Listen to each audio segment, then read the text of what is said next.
أرسله بالحق بشيرا ونذيرا وداعيا إلى الله بإذنه سراجا وقمرا منيرا من يطع الله ورسوله فقد رشدا واهتدى ومن يعصيهما فلا يضر إلا نفسه ولا يضر الله شيئا أما بعد فأعوذ بالله من الشيطان الرجيم بسم الله الرحمن الرحيم وعاشروهن بالمعروف فإن كرهتموهن عسى أن تكرهوا شيئا ويجعل الله فيه خيرا كثيرا وقال النبي صلى الله عليه وسلم أكمل المؤمنين إيمانا أحسنهم خلقا خياركم خياركم لأهلي واستوصوا بالنساء خيرا أما بعد فإن الله وملائكته يصلون على النبي يا أيها الذين آمنوا صلوا عليه وسلموا تسليما مولاي صل وسلم دائما أبدا على حبيبك خير الخلق كلهم هو الحبيب الذي ترجى شفاعته لكل هول من الأهوال مقتحمين اللهم صل على محمد وعلى آل محمد كما صليت على إبراهيم وعلى آل إبراهيم إنك حميد مجيد اللهم بارك على محمد وعلى آل محمد كما باركت على إبراهيم وعلى آل إبراهيم إنك حميد مجيد ربي اشرح لي صدري ويسر لي أمري واحلل عقدة من لساني يفقه قولي سبحانك لا علم لنا إلا ما علمتنا إنك أنت العليم الحكيم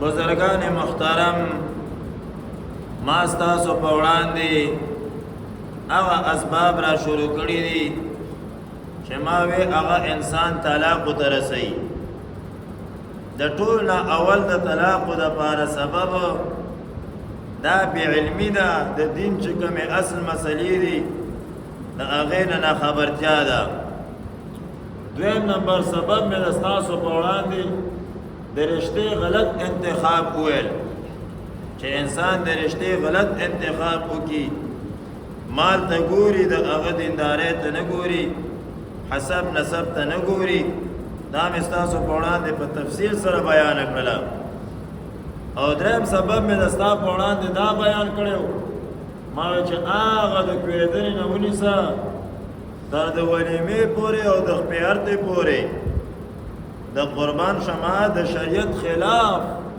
چې دوی کم کارونه کوي او نه قرنګي د خپل نکاح او واده د کافرانو د تقریباتو سره مشابه کول چې الله پاک ناراضه کی یوم یاشمخ کنا لګیای الله پاک غضب ته دعوت ورکړي نو چې حضرت صاحب د دقسی په گمراهو او په ګناهونو کې چې کوم نکاح وشي او په دقسی ګناهونو کې ته راولې نو بیا د هغه په نتیجه کې به تاسو سکون او صراحت به تاسو حاصل شي دا درې اسباب قربان شمه دستا په وړاندې ما په تفصیل سره بیان کړل پدې کې و حضرت صاحب تاسو بیا ما وګړي خبره وکړې چې خبره قربان شمه دستا په وړاندې ما ان شاء الله دا برپور آسان شوله او په هر سبب باندې ما پورا جمعه الحمدلله چې کومه دا خبره دا وکړله چې ستا په وړاندې دا خبره اسانه شي. نن به انشاءالله ستاسو په وړاندې زه څلورم سبب بیانوم چې هغه انسان مفضي کوي قربان شمه طلاق و طرف ته. 13 جمعه مې تا سره مختصر یو وعده کړې وه چې هغه خاوند او ښځه خپل منځ کې د یو بل د حقوقو خیال نه ساتل. دا یو بل سبب دی چې سړی د ښځې د حقوقو خیال نه ساتي او ښځه د سړي د حقوقو خیال نه ساتي، نو خامخام اختلافات به پیدا کېږي. چې اختلافات پیدا شول نو خبره به ځي و طلاقو طرف ته. اصل کې د دې دپاره هم دا بېدیني سبب دی چې انسان د دین خیال نه ساتي، ځان آزاد بولي، نو هغه بیا بالکل د چا حقوق نه ادا کوي. نو په هغې حقوقو کې بیا د ښځې حقوق هم دي. نو چې د ښځې حقوق نه ادا کوي خبره ولاړه له طلاقو طرف ته، نو پته ولګېدله چې قربان شمه دا طلاقو دپاره څلورم نمبر سبب و حضرت صاحب دا په خپل منځ کې د یو بل حقوقو خیال نه ساتلی. خو د دې نه وړاندې زه یو څو خبرې کوم چې ته په هغه خبرو باندې قربان شم ما سره پوه شي. الله پاک دې موږ او تاسو ټولو ته په دې باندې عمل کولو توفیق راکړي چې د الله د سره موږ او تاسو باندې کم احکامات لازمي شوي دي چې د دې احکاماتو خیال ساته، نو دا بیا په دوه قسمه باندې دي. یو حقوق الله دي او بل حقوق العباد دي.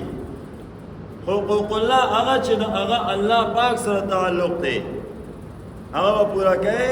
الله سره تعلق دی، بندگانو سره تعلق دی، هغې نشته. لکه مونځ کول دي، مونځ د الله حق دی په تا باندې. روژه نیول دي، نو روژه د الله حق دی په تا باندې. زکات ورکول دا د الله تعالی حق دی. و حضرت صاحب حج کول دا د الله حق دی، ته حقوق الله ویل کېږي. دویم قسمه احکامات هغه حقوق العباد دي چې د الله د حق سره سره په هغې کې د بنده حق ملوث دی. لکه غلا کول دي، د یو انسان نه تعلق حقوق العبادو سره دی. و حضرت صاحب یو انسان له دوکه ورکول دي، اناب تول کې کمی کول دي، رشوت اخیستل دي، ګاونډي ته ضرر رسول دي، مور او پلار حق پیژندل دي، د بچو حق پیژندل دي، ګاونډي حق پیژندل دي، رشتہ دار حق پیژندل دي. و حضرت صاحبه جنازې کې شریکېدل دي، یو سړی سلام وکړو د هغه جواب ورکول دي، یو سړی انټیشه وکړو هغې یرحمک الله ویل دي چې هغه الحمدلله ویله. و حضرت صاحب دا ټول حقوق العباد دي. بیا که موږ او تاسو قرآن وګورو، احادیث مبارکه وګورو، د چې څومره اهمیت الله جل جلاله په خپل کتاب کې او رسول الله مبارک په خپل احادیث مبارکو کې حقوق العباد ته ورکړی دی، نو دومره اهمیت حقوق الله ته نه دی ورکړی. حقوق الله درنه پاتې شو، بس الله پاک د په جړا شه توبه وباسه، کم شی درنه پاتې شوی د هغې تلافي وکړه. الله پاک غفور الرحیم دی، نو معاف پرې کړي. او که حقوق العباد درنه پاتې شو، نو حضرت صاحب زی به د هغه نه به معافي غواړې.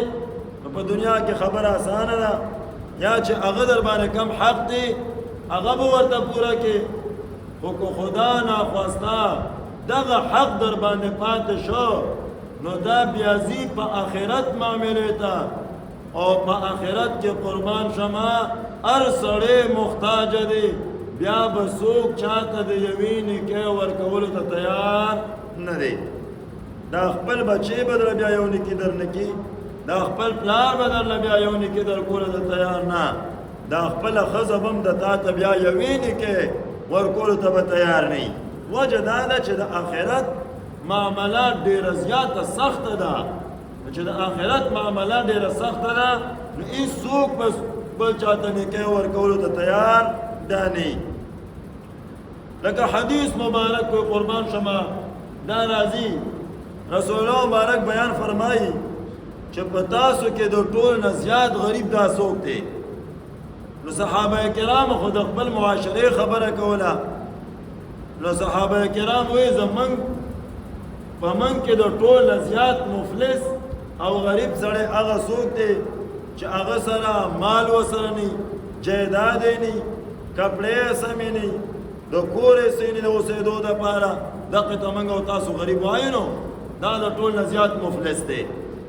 رسول الله مبارک ورته چې نه، مفلس دا د ټول نه زیات مفلس او غریب دا نه دی. وجه دا ده چې د غربت په ختم شي، په دنیا کې به تاسو ډېر غریبانان به تاسو کتلي چې خیر به یې راټولو، په ځان باندې به حیران. الله پاک د هغوی هغه افلاس او د هغوی هغه غریبي ختمه کړې ده. الله ډېر مالداران کړل. او که داسې نه نو بله ورځ به مړ شي، نو چې مړ شو بس غربت او فقیري ختمه شوله، ځکه چې قبر خو بیا د مالداره او د فقیر او د غریب او د مسکین او د بادشاه او د ګدا دا یو برابر دی. نو هغه غریبي ختمه شوله، خیال خو دې ښه ورته. نو دا اصل غریب نه دی. اصل غریب رسول الله مبارک وایي هغه سړی دی چې هغه به د قیامت میدان ته د منځونو او د رجوع او د زکاتونو او د خیراتونو د نیکو اعمالو انبارونه به راوړي، انبارونه چې خلک ورته ګوري، خلک به پس کېږي ورته چې وا دا څومره لوی انبار یې راوړه د منځونو او د زکاتونو او د خیراتونو، لوی انبار یې راوړه. نو د هغې نه بعد د قیامت په میدان کې به یو سړی به راشي او به وایي چې خدایه پاکه د زمان اغلا کړې ده. نو هلته خو بیا پیسې نشته چې دی ورله پیسې ورکړي.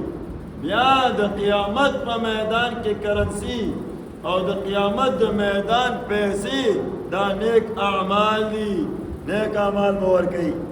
نو هغه له به نیک اعمال ورکړي. بل به راشي ګریوان نه به ونیسي چې خدایه پاکه ما ته یې کنزل کړي دي، هغه له به نیک اعمال ورکوي. بل له به یا خدایه پاکه په ما باندې بهتان تړلی دی، په دقسې انداز باندې د اعمال به کمیږي و حضرت صحابه اعمال به ټول ختم شي چې کم نیک اعمال دي. د آخرت معامله بیا حقوق العباد ګوره ډېر سخت دي. شامی مولا لیکلي دي چې د یو پایي په مقابله کې به 900 قبول شوي منځونه د نه اخیستل کېږي. د یو پایي په مقابله کې په روپۍ کې دا 14 انې دي او په یو انه کې دا 12 پیګان دي. نو 16 بار 192 دا د روپۍ 192 حصہ ده. نو چې چا ناجایز یو پایي وخوړو نو شامی مولا وایي چې د ده نه به 750 منځونه اخیستل کېږي د یو پایي مقابله کې، او یو پایي د یو روپۍ 192 حصہ ده. نو قربان شم چا یو روپۍ ناجایزه وخوړه نو د ده نه به 192 پورې 750 قبول شوي منځونه داسې. هسې څه د خیال دی منځونه زمونږ او د ستاسو خدا خبر چې قبول به وي او که قبول به نه وي. او بیا د یو پایي په مقابله نه او به وایم چې د 1,000 روپو په مقابله کې چې 900 قبول شوي منځونه ځي، نو زمونږ په ټول عمر کې به 900 منځونه یا قبول شوي او یا به قبول شوي نه. نو حقوق العباد معامله قربان شمه ډېره زیاته سخته ده. بیا رسول الله مبارک بیان فرمایي نیک اعمال خو ختم شو، بیا هلته نور خلک چې کم مستحقین دي نو هغه لا پاتې دي او مقصر روان دي ورباندې. و حضرت صاحب چرته بیان ناظم صاحب پاتې شوی یا به چرته ام پی ای به یا به ایمنو نو د خلکو حقونه والي دي، نو څه خو ولا ورکړل نو نور خو حقونه ورباندې د خلکو ډېر پاتې دي. و حضرت صاحب او نیک اعمال څه شول ختم شول، نو په دغه بنیاد باندې خلک مستحقین به راځي. نو بیا خو د سره څه شته نه چې ولا ورکي، نو بیا به د هغې خلکو د ګناهونو بوج رالي او په ده باندې به ږدي. هغې خلکو د ګناهونو بوج به رالي او په ده باندې به ږدي چې څومره د نیکیانو بوج او څومره د نیکیانو انبارو آغه نه غټ انبار به د ګناهونو ولګيږي د مخ کې او دا د ګناهونو انبار ورپسې جهنم ته به وغورځي. رسول الله مبارک بیان فرمایي چې اصل مفلس قربان شمه همدغه کس دی.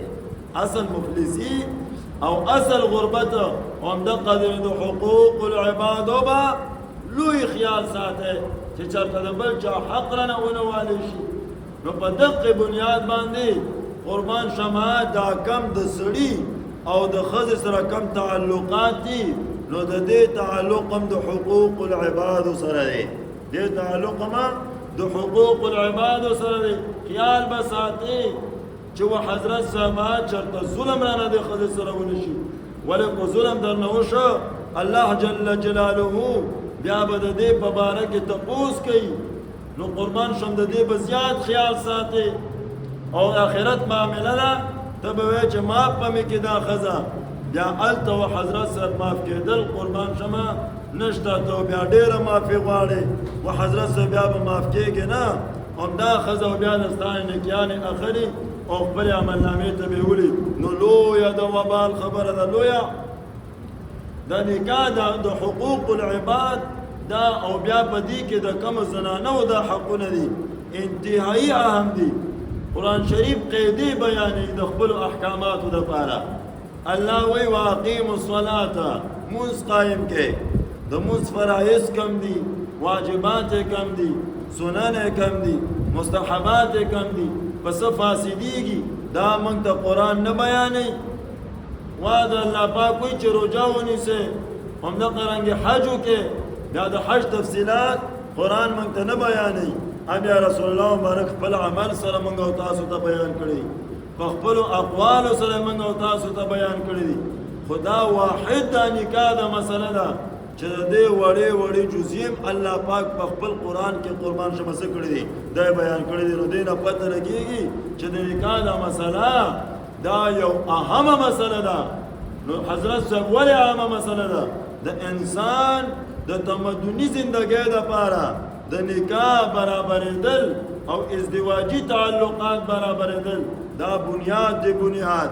ولې چې کله د ښځې او د خاوند سره خپل منځ کې تعلق برابر شو نو د یو بل حقونه ادا کوي تعلق به برابر وي. چې تعلق برابر شو لاندې د دوی بچي دي هغه بچو باندې ښه تاثرات قایمیږي. و حضرت صاحب بیا معاشرې ته ووتل نو چې بچي برابر شول نو معاشره څوک دی خو د ستا بچې زما بچې پلنکې او د ډنګړې بچې د دې نه معاشره جوړه ده ټول هر یو شی برابر شو. او که چېرته دا ښځه او خاوند خپل منځ کې د یو بل حقوق نه ادا کوي تعلقات به خراب شي او چې د دوی تعلقات خراب شول نو بچو باندې غلط اثر وشو. هغه بچي معاشرې ته ووتل معاشرې دپاره لاړ ناسور جوړ شو. نو په دغه بنیاد باندې رسول الله مبارک د دې ډېر زیات تاکید کړی دی او د ښځې او د خاوند تعلقاتو خرابولو دپاره شیطان ډېر لوی محنت کوي لوی محنت.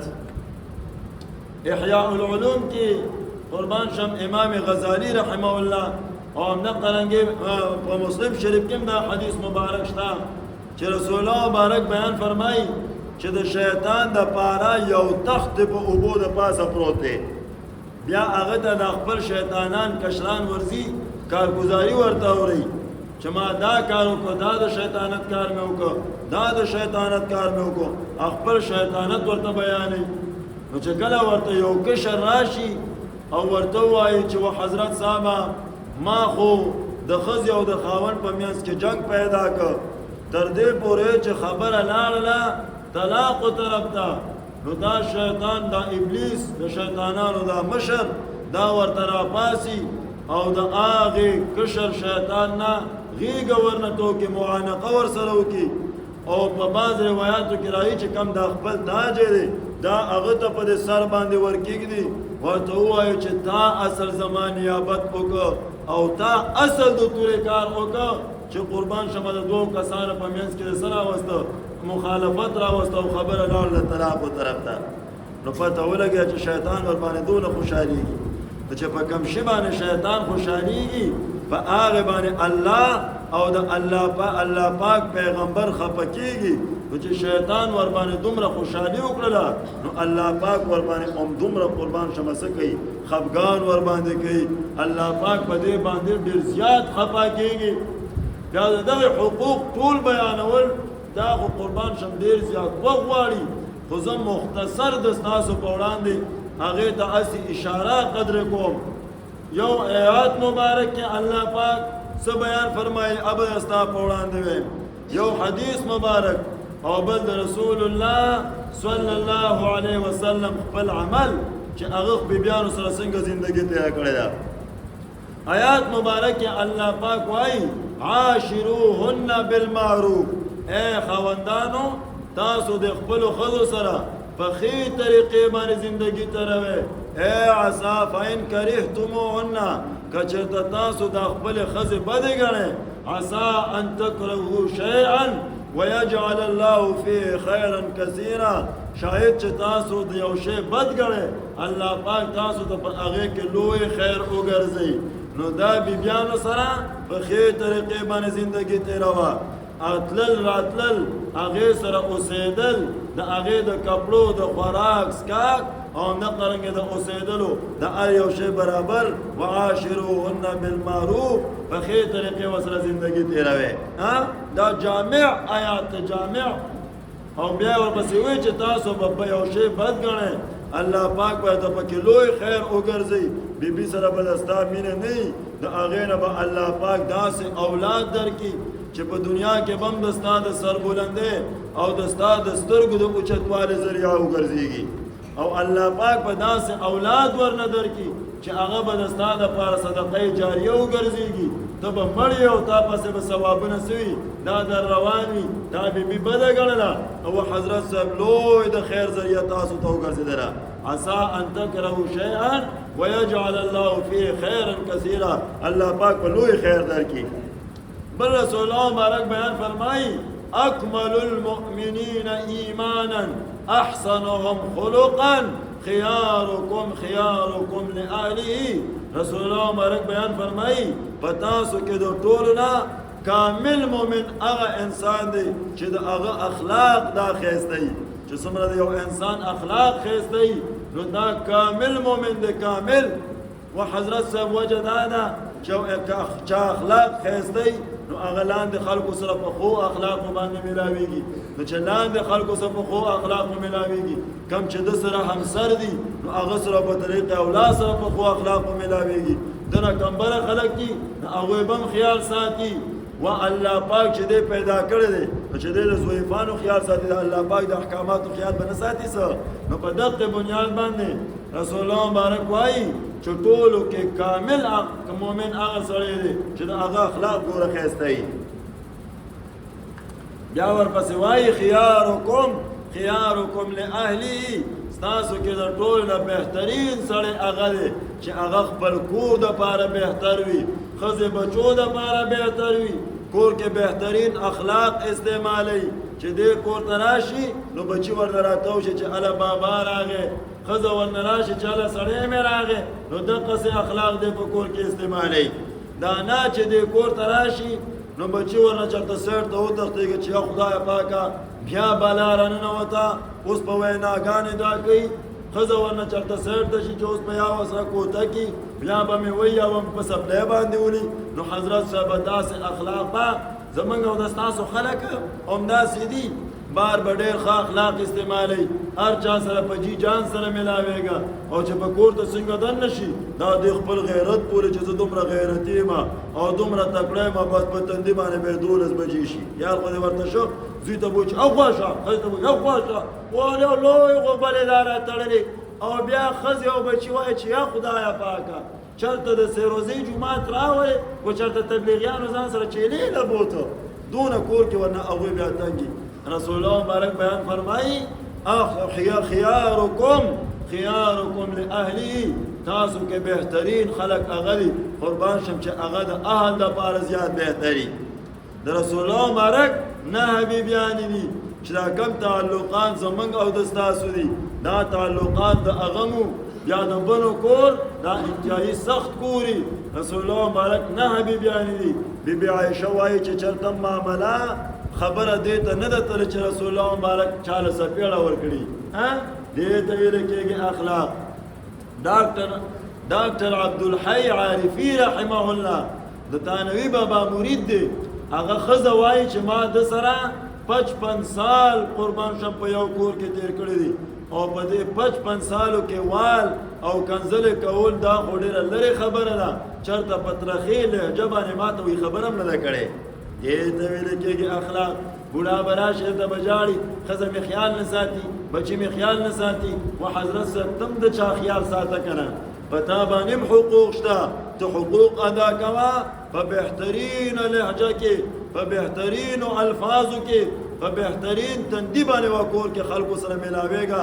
انشاءالله خلک د پردو مشرانو قدر کوي د ستا قدر به اخر ولې نه کوي. خو حضرت صاحب دې خبرو لحاظ به ساتي. رسول الله مبارک په ډېر زیات خیال قربان شمه څه کوو د خپلو بیبیانو دا ساته چې چېرته خبره والو ته نه ده تللې.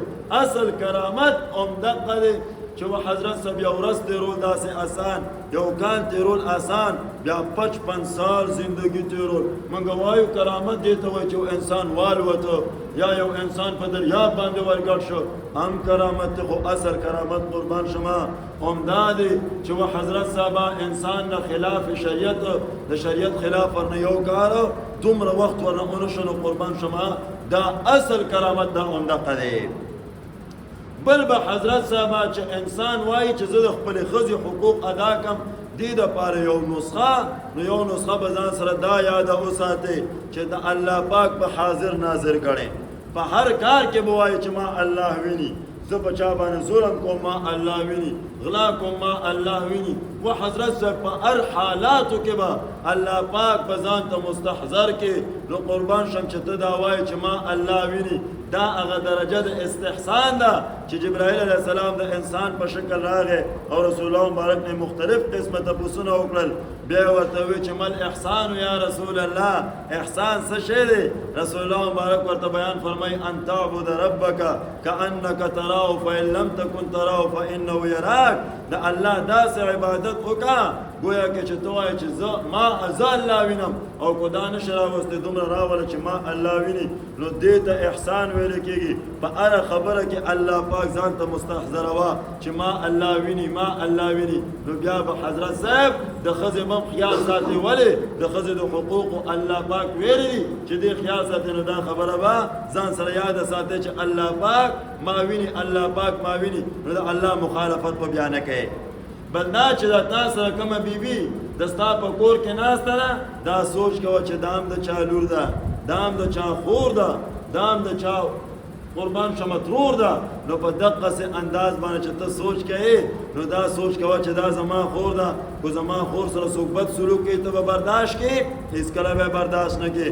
و حضرت صاحب ستا ترور سره څوک بد سلوک کوي ته به برداشت کوې نشئ برداشت کولی.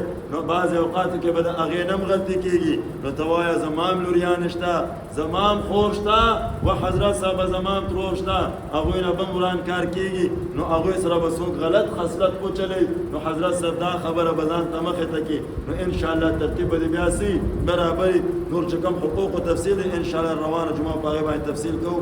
الله پاک دې موږ او تاسو ته عمل کولو توفیق را نصیب کړي. وآخر دعوانا الحمد لله رب العالمين والعاقبة للمتقين والصلاة والسلام على أشرف الأنبياء والمرسلين. يا الله رب من وبخا تمام مسلمان وبخا جنة الفردوس نصيب کا. يا الله رب مشكلات وتكليفنا ومصيبتنا وفتن وبرياتنا بحفاظتك رحم. يا الله رب من ټول باندې وکا دین خدمت زمنګ نه واخښتلې کا زمنګ جانونه زمنګ مالونه زمنګ اولادونه په قیمتي دین باندې ولګولې کا. اللهم حصل مرادنا ويسر امورنا بجاه حبيبك ونبيك محمد صلى الله عليه وسلم.